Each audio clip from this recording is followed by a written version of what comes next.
thank you very much. Welcome to the Diary of a CIO podcast with Fruition. And our guest today is Group CIO for Bank of Ireland, Kiernan. Thank you very much for being here, Thank Keith. you. Just a little bit of background on Keith.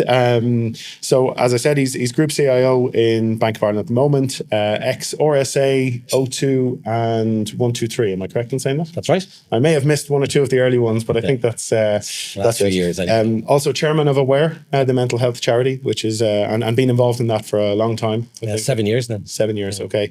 And an avid rugby fan as well, I believe. Yeah. So we're going to kick off with 3 topics today. The first is going to focus around, I suppose, the side of cyber escalation and cloud fragility. And Keith, I suppose over the last few months, we've seen a situation where AWS, Azure, Cloudflare have all been down at certain points, and people are running around with their hair on fire. And then you've got the likes of Jaguar, Land Rover, and Marks and Spencers, who've had huge outages and hacking issues in that time with I suppose a lot of ransomware hitting their desks.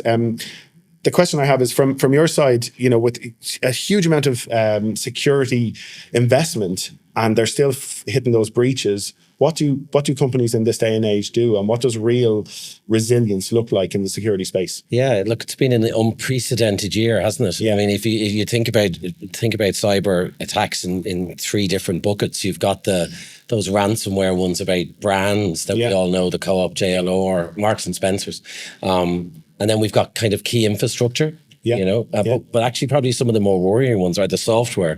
You think things like Cloudflare, F5 most recently, 70% of companies around the world use them as their, denial of service attack. Yeah. They've got their hands on their source code. That is existential for a company, So it's a pretty worrying time, So, as a pillar bank, this is obviously first and foremost in our thinking. So, we invest a lot.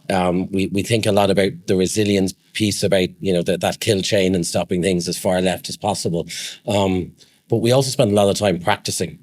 Okay. So because resilience is about muscle memory. So we do every weekend. We test all our critical services. We bring all our colleagues in. We run awareness campaigns. We do fake phishing campaigns, and it's everyone of the 13,500 of us, from the chairman of the board down to all my team. So we're all involved in it. So I had lunch a couple of weeks ago with one of the former colleague who's on the board of Marks and Spencers. Okay. And it wasn't an alcoholic lunch, but it was a sobering lunch. They realized actually they'd forgotten how to do the basic parts of their business. Okay. So it impacted us as customers. You couldn't get your shopping or online. Yeah. But they'd forgotten how to do buying. So a lot of their buyers didn't have manual processes, and they're buying for 12, 18 months in advance, I guess. So really brought it home to them about the muscle memory of how you run your business, not necessarily in the digital way. Okay. So that's a big one for us to practice. Yeah, and thank you for that, because I'm a Bank of Ireland customer, so it's nice to know. It's nice to know that the systems are less likely to go down, but it also shows the requirement for understanding your business from a tactile point of view, and not handing everything over to automation and AI, because when things like this do happen, you run the risk of having a paralyzed business in that time. What would you say in the last 12 or 18 months has been the biggest piece of work you guys have done? Because I know we've been involved in a chunk of different things in the infrastructure space, in the cloud space, and it's been great to have an insight to that. But for the people in the room and the people who are watching this, what would you say is the biggest impact you've had with a specific implementation you've done in that space over the last 12 or 18 years? So we've spent a lot of time looking at our own software development lifecycle and trying to again move it left to find those weaknesses before we set things into production. Simulated threat attacks on our own software just before we go to production, which we would do anyway. We've also spent a lot of time really getting underneath our partners. So we work in a large partner ecosystem, as does any bank. But actually going that extra level to understand their technology and their posture because as you've called out some of the organizations already, you know, that a lot of us would use. Yeah. And they in turn, you know, that fourth party risk that you have, not just your direct partner, but the partners of them, but also the technology partners that they in turn have. So it's really getting under that and kind of complementing the work we would have done with Dora to get compliant at the start of this year, and building upon that and tying that kind of mesh together such that we're not looking only at the services that my team deliver, but all our partners deliver for or on behalf of us. Okay. So there's no one thing, I'm afraid. Yeah, no, that's fair enough. I can imagine there's a lot to it, and a company the size of Bank of Ireland has so many moving parts and so many implemented elements that are going to have an impact on that. What would you say is in industry, and I know this is a broad question, but what would you say is the industry blind spot? The place where companies think that they're resilient and they have it covered, but in reality they don't. And it may feed back into what you were just saying about Marks and Spencer's, or it might be something else. I think from maybe and the simple answer to that, I think, is our third party ecosystem and really getting underneath that.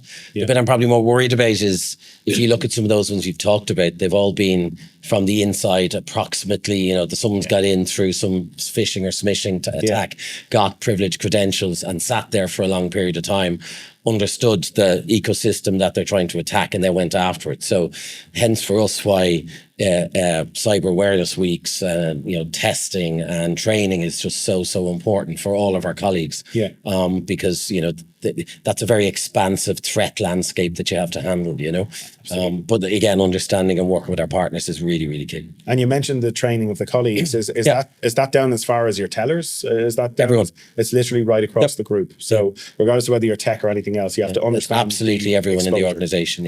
You'll get a questionable, fake-ish looking email, what you do with it and how you treat it. That happens constantly. We rotate that all around the organization.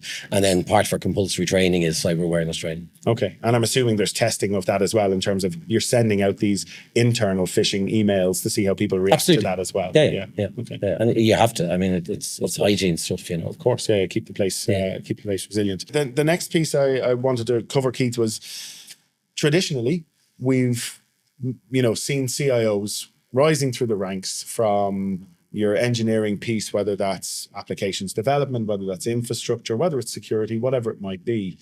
I suppose we're in a very quickly changing landscape at the moment around AI, and we're not, any of us, fully sure where that's going to end up. We got 20 minutes in before we mentioned it. Yeah. And I didn't want to make, and I don't want to make this about AI, because everything I've gone through recently over the last 12 or 18 months has been completely AI focused. And it's a lot of people talking about stuff they're not fully sure on. So I don't want to make it about that. What I'm saying is it is coming. It is having an impact on certain aspects of the IT industry already, in terms of your testing and whatever it might be, dev. What I'm asking, I suppose, is where do you see the next generation of CIOs and IT leaders coming from if those traditional routes are no longer available to them? What do we see? Is it more business focused people with a technological understanding, or is it technology focused people with a business understanding? Yeah, look, I think for a number of years we talk about our IT function as a technology company that enables the business, where business meets technology. I think there's roles for those. There's roles in the future that we don't even know yet. It's a bit like the companies we didn't know existed 10 years ago.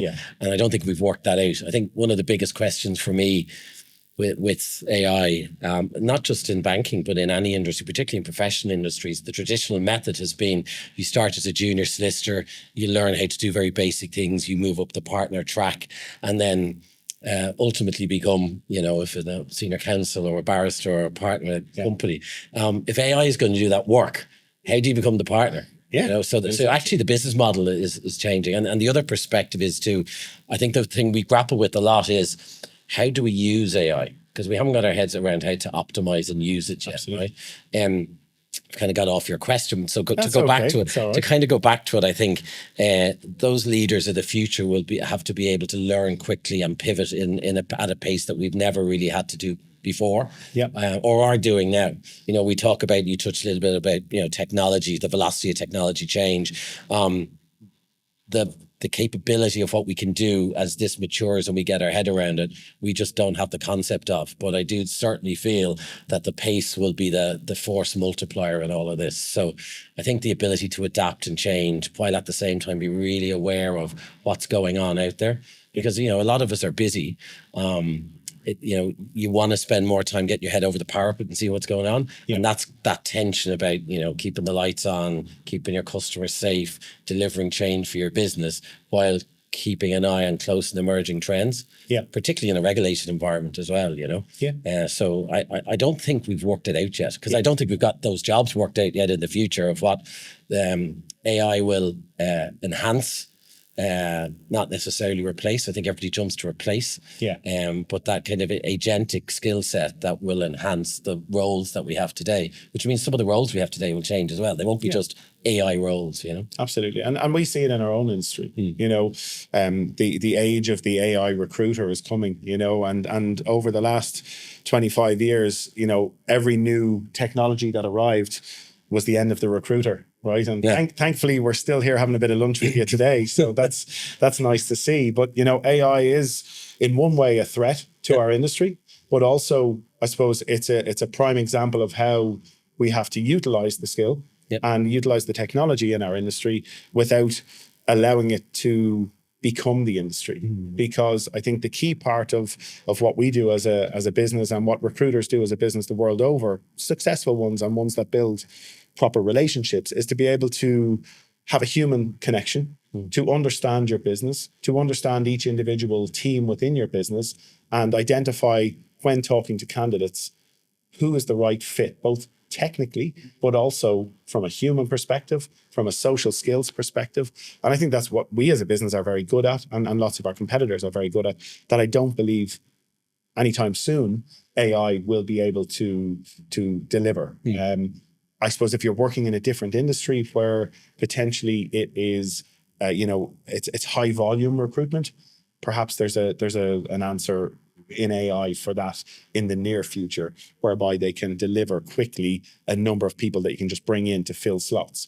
But in the sort of corporations that you guys are working in and industries around, you need both highly skilled but highly emotionally attuned people to come into your organization in senior positions to develop that company and bring it on to the next level where you want to go with the programs. I think you're right. It's still an exciting time though. Yeah, you know, like absolutely. Everything we trial, we're seeing some really positive results, you know. It's just how do we optimize it and how do we do it in a way that, you know, protects the security of our data and our customers, and, you know, we treat everybody fairly. But certainly in the engineering space, it's been really positive results. Yes. And we're adopting it literally into the new year. We're bringing it in, but it'll be to, I suppose, help from an administrative perspective, to take a little bit of the heavy grunt work out of where you can get our skilled recruiters talking to the best candidates in the market rather than spending their time on things that they don't necessarily need to do. So you mentioned flexibility in the next role of CIO. Let's call it a decade down the line. Are there any other skills and traits that you feel that are there at the moment that may be different if you were building your dream CIO for 2030 or 2035? Sounds like my end of year review. Well, I did ask for a few things off Miles. Look, I think there's some things that won't change. You know, the ability to lead a team of people, you know, and depending on the size of the organization, to lead an international team of people, you know, and that being culturally attuned to that. I'm very lucky that, you know, in our team, we've, you know, about 37% of the engineering and IT teams have come from different ethnic backgrounds in Dublin alone. And that's kind of a function of the recruitment we've done in Ireland over the last number of years. But as a lot of companies, we've got folks in nearshore, and we've got folks in India and China, or the Philippines and stuff like that. So being culturally aware, I think, is really important. I'm respectful of that. So that the leadership traits are really important. They're not going to change. I think one thing that does need to change perhaps is that in a lot of CIOs I meet, they're not perhaps as commercially attuned, and they leave it to procurement or sourcing or whatever you call that function in your organization. I think particularly as we move to more and more parts of our technology are delivered by partners, be it in the cloud or SaaS or PaaS or whatever, you kind of need to understand how the technology will deliver in a positive commercial way for your business and anticipate the trends of where your business is going and how that'll impact the efficiency of what you're delivering from a technology perspective. And perhaps we don't necessarily see that across the board today. Yeah. And then certainly that pace of adaptation was going to really increase, I think, that velocity of change. Yeah. Okay. No, that's fair. And I suppose from me talking to a number of CIOs, IT leaders, whatever it might be in organizations over the last 6-9 months, what we've noticed is you've got execs, you've got senior stakeholders or shareholders, and they hear about AI. They want to know, how are we going to use AI in our business? And they've got great ideas or they've got great expectations, but perhaps the budget isn't there or the reality around what can be done with it at this moment in time in their business. How do you manage the gap between expectation and reality within a senior leadership or an exec that are asking you, hey, Keith, when are we handing it all over to the robots? Yeah, look, I think there's a bit of an education piece. It did go through that phase probably 18 months ago of, the back of the car magazine on the Aer Lingus plane. I've seen AI, I want some of that. Please, can I have one of those, sir? We're actually doing stuff from the board down to immerse them in it. So they're getting to get their hands dirty and play with it, for a number of different trials that we're doing, as well as, in engineering and technology and in our back office. So it's actually about, try it, walk a mile in the shoes of the co-pilot or whatever it is you're doing. And explaining to them too that we've been actually using large language models in our business, in fraud, in credit risk underwriting for quite a few years. So some of this tech isn't necessarily new to us. The pace of evolution and change, as we've talked about earlier, is fundamentally different. And the usability and the democratization of it for sure is. So there's a bit of that. And then there's the bit about putting, I won't say governance, but guardrails around it. Because at the end of the day, we are the custodians of people's data and information. So making sure that we do it in a safe and controlled manner and then soon to be in a regulated manner as well as the legislation, certainly from a European perspective, develops, No, that's absolutely fair enough. So Keith, that probably gives us a nice way to move into the third topic, which is talking about, I suppose, the competitive nature of Ireland Inc.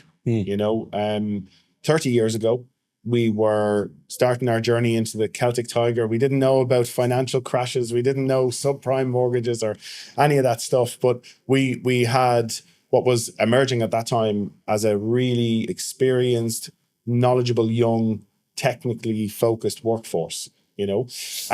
Which was a massive draw for so many multinationals, both on sort of the American side and around the world. And it's created the Ireland we all work and live in now.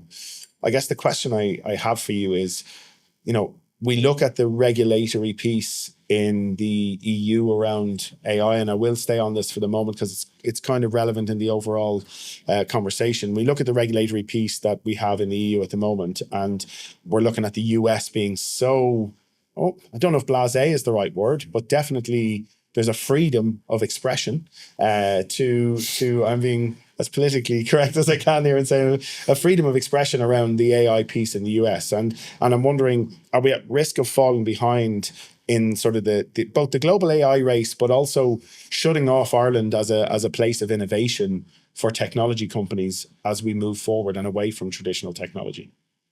It's about 7 questions in there. Yeah. And all in 4 minutes if you can, please. No problem.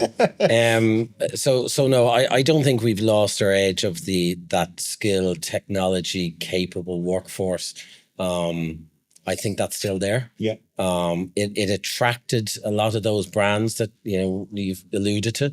I think though that and it's attracted a lot of other EU folks to come and live in Ireland. And as they've downsized, we have seen some emigration of going back. I think the reality is too, though, when you look at the types of jobs as those companies have scaled, they're not necessarily in the technology space. A lot of those are localization, shared services functions for some of those bigger companies. So, but as that's in the subject of STEM in general, I think, we're pretty amazing for the size that we are.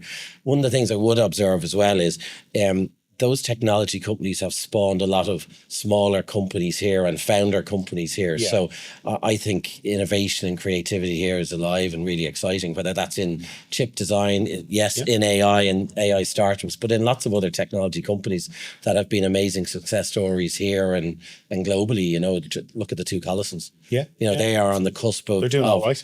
The lads have done well.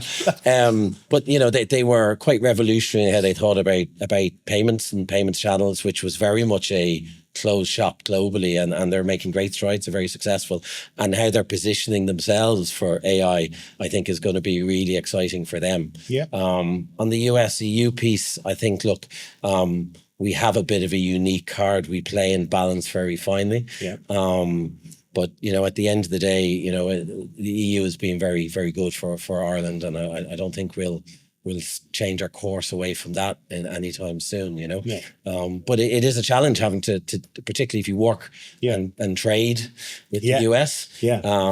But it's one we just all have to be alive to, I think, you know. Yeah. I think probably a little bit. I think it's cyclical. It's probably the nice way of putting it over there, you know. And times will change. This is medium, long-term stuff you're really talking about. You know, it's not a 4-year cycle. No, it's not. And my worry, or I suppose my question to lead on to that, but we might sort of tie the two of them together. Sure. One was whether we become a country that deploys the technology of other countries rather than building it ourselves here. Okay, that's kind of the lead on from that initial question. And we can deal with that separately, or we can also look at the physical. So we're talking a lot today about, you know, the sort of technical piece of infrastructure within businesses. Yeah. But I don't know, anybody who came here today, not on the Lewis, may have, you know, enjoyed the physical infrastructure problems we have at the moment. I know Pete came over from the airport earlier on, and I've been on it a lot over the last few weeks on the M50 and stuff like that. We're at breaking point from a physical infrastructure point of view. What sort of impact? And I'm not asking you to be the Minister for Transport here. Geopolitics to local politics here. Yeah, but it's all relevant to how businesses grow over the next decade. You know, what do we set ourselves up for over the next decade if we can't get our physical infrastructure right as well? I think it will definitely be a drag on growth. I mean, you have to look at our roads, our rail, housing. You know, if you talk to a lot of the companies that have significant inward direct investment, finding accommodation for their staff in the, you know, Dublin, Cork, Galway area is increasingly challenging. You know, we can't find student accommodation for our own kids going into college, and now we've got these folks coming in looking for all sorts of housing, and we don't have places for them. You know, so I think, you know, if you just step back and look at that isn't in other EU countries, you know. Yeah.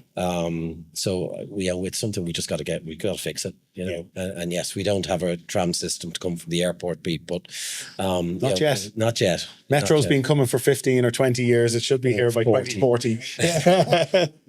Yeah, but like there are structural things that I think, you know, government, whatever party, has to take strong intervention into. You know, we're debating the main airport, which supplies over 90% of the traffic into the country, and we're debating caps.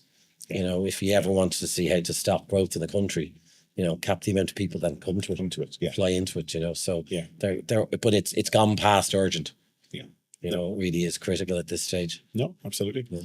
Firstly, I'd like to thank all of you for being here and joining us on this podcast, but also it was nice to have everybody chatting together and having that little bit of interaction. Mostly, I'd like to thank Keith for giving up his time to sit here. It's never an easy one to be the one that everybody else is looking at and having, so a round of applause too. Thanks, guys.